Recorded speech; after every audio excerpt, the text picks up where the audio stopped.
Our stuff. It's what we surround ourselves with. It's the things that we work most of our lives to obtain. But have you ever stopped and wondered how important your stuff was to you? What would happen if it all disappeared? These are two questions that I recently asked myself, and the answer that I found ended up being something that I did not expect, and that would change my perspective on my possessions forever. This is how that happened.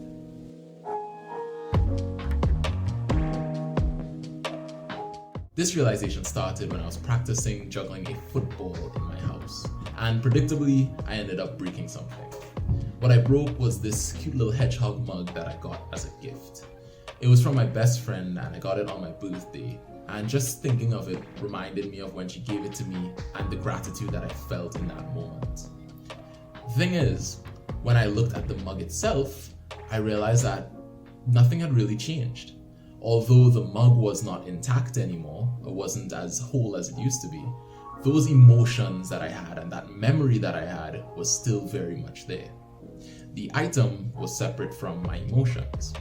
That made me think, if it didn't matter to me if it was damaged, would it matter to me if I didn't have it in my life at all? And then, how many things in my life do I have that don't really matter to me? So this topic that I am exploring is called minimalism, and I'm sure you've heard of it before, and I definitely have as well. But when I think of the concept, what I just see in my head is some Tibetan monk in an empty room owning nothing in the world except the shirt on his back. But it turns out, after more research, I had a completely different idea of what it was from what it actually is. According to minimalist blogger Joshua Becker, minimalism is not about owning nothing. Instead, it's about the intentional promotion of the things that we actually value in our lives by removing the distractions that we don't value. What stood out to me was the intentionality in the process that Becker mentions. He speaks of the attention that we give our things as if it's a finite resource. And this was such an interesting concept, and it was so different from the mindset that I currently had. So that all made sense to me, but I didn't understand how to separate the things that I care about from the things that I didn't care about. Fortunately, it turns out that someone who's famous for helping people tidy up, Marie Kondo, had a perspective on this. She says that you should only keep things in your life that spark joy. And when she says that, she's referring to a positive emotional reaction that you get when you hold that object. And similar to relationship, if there is no spark, you toss it away. But if not, you keep it. I can't. Of course, this method had a limitation. For instance, something like a towel. I wouldn't say that it sparks an immense amount of joy in my life. However, it does have a large amount of utility. As a result, it's worth keeping around. So for these sort of things that I can't really live without, I ended up just trying to minimize the amount that I have. So instead of 5 towels, I went down to 3 towels, for instance. Kondo also has thoughts on the actual process of organizing. She says that you should start with clothes, then books, then papers, then miscellaneous items, and lastly, the sentimental. These items are last because they're normally the ones that people have the toughest time getting rid of. With those ideas in mind, I went ahead and dumped all my things in my living room in search for those sparks. Oh, and if this video sparks joy in you, press that like button and subscribe to get more of them straight to your feed. Because why would you not want more things that you value in your life?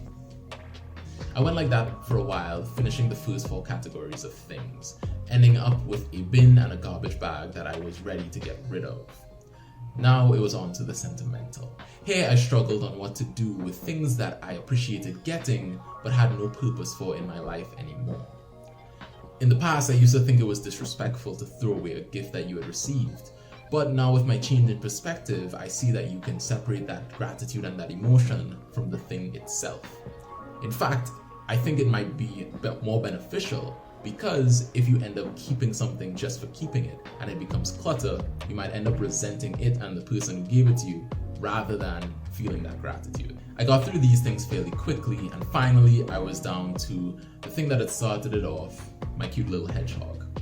And when I held it, I realized that I did feel that spark. And then I figured, where can I fit this in my life? And ironically, it's because it was broken that it fit better somewhere else. And that place turned out to be my bathroom. Now it is a nice reminder of my friend every time I'm getting ready in the morning. As a drinking mug, maybe this would not have been the best, but as something to hold my toothbrush and toothpaste, it's perfect. And with that, I was done. And I know now, saying it back, it just sounds like regular spring cleaning, but without that mindset of minimalism and trying to find those sparks of joy, I don't think that I would have been able to get rid of as much as I did. So it turns out that Joshua Becker was right. When I pared down and got rid of the distractions that didn't mean much to me and kept everything else, they all increased in value almost exponentially. As a result, I was left with a bunch of things that I truly thought were important for my life, whether it be through utility or through sentimentality or just anything in general. That day I threw away a lot of things, and I think it was a really great experience because now that I've dipped my toe into minimalism, I have a completely new idea and a new feel for the things that surround me. Thank you for watching that video about how I learned about minimalism. This was a personal journey, but it was guided by 2 books. The first being The More of Less by Joshua Becker, and the second being The Life-Changing Art of Tidying Up by Marie Kondo. And if you want to learn more about the topic, you can check the links in the description to see those books as well. But that's all I have for today. Thank you for watching. I hope you have a good day. And if you want to watch more videos from me, you can click these videos that are showing up somewhere around here. And if you want to see more in the future and support me, you can subscribe. Take care. Hope you have a great day.